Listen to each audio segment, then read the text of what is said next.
Writing formulas of a molecular compound. Now this is as simple as it can get.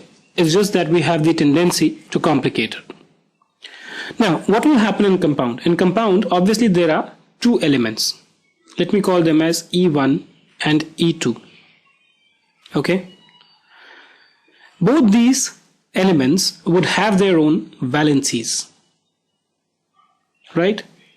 So let's say, for example, the valency of E1 is X and E2 is Y. Right? Once you know these valencies, it actually becomes pretty simple. The most simplest thing you need to do is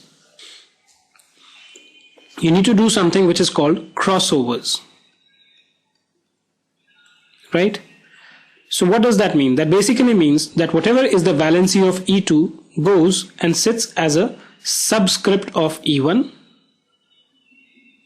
and whatever is the valency of E1 goes and sits as a subscript of E2. Right?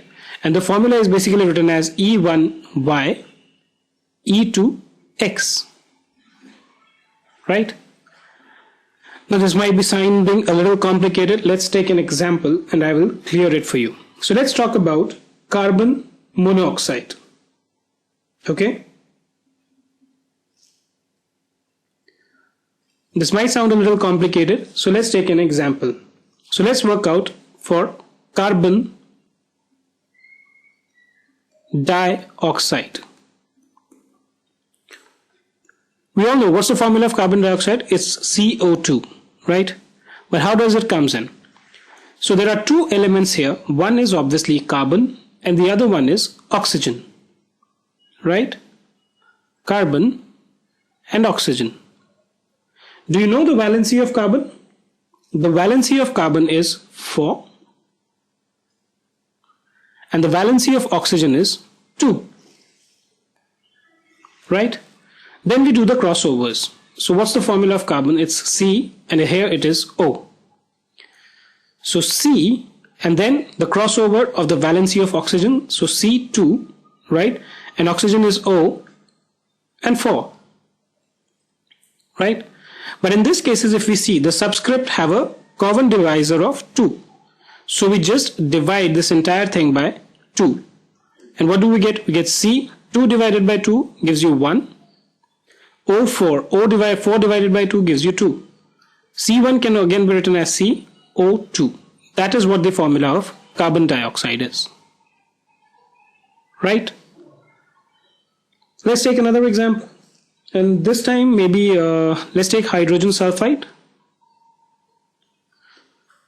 Right? So this is a molecular compound. Which are the two elements which are present here? One is obviously hydrogen and the other one is sulfur. So H and S. What is the valency of hydrogen? Valency of hydrogen is 1 and sulfur is 2. This you can find out from any of the books that you have. These valencies are available. Then what do? We do the crossovers. So we write hydrogen and cross over the valency of sulfur to this 2. Then we write sulfur and we cross over the valency of hydrogen to this H2S1 or simply H2S.